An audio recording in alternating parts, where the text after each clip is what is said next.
Mr. Jester, my name is Dr. Bobagall. Do you know why you are here? My boss says I have anger issues. Well, you know that I have to record this session for Mr. Vic to give you clearance. Not surprising. He doesn't trust me. Now he doesn't trust you. Maybe he should be here. Maybe he has trust issues. Well, Mr. Jester, do you believe that you have anger issues? No. Mr. Jester, do you believe that you have anger issues? No. I don't think I do. I mean, Mr. Vic thinks I do. I don't. What about Mr. Vic makes you angry? No. Everything about Mr. Vic makes me angry. I mean, how could it not? I mean, the man's annoying. He sets me up to fail all the time. And that laugh is just... The way he laughs, how does that make you feel? How does it make you feel when he laughs? I don't want to talk about that. Now, Mr. Jester, you do know that I researched you prior to our meeting today.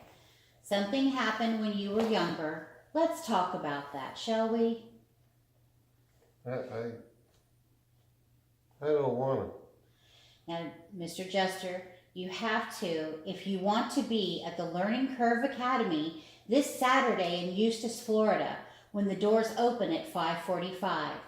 You have to talk to me, Mr. Jester. This is terrible. When I was a little boy,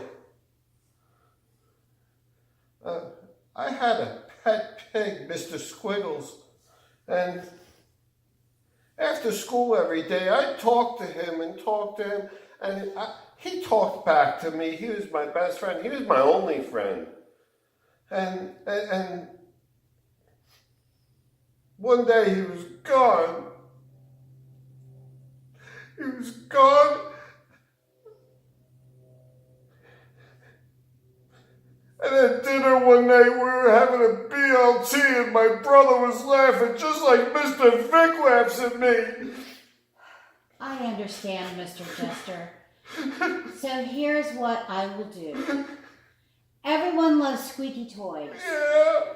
Here is your Mr. Squiggles. What? Oh. Every time Mr. Vic gets you upset, just squeeze him and imagine that Mr. Squiggles is telling you that he loves you. Can you do that? I love him too.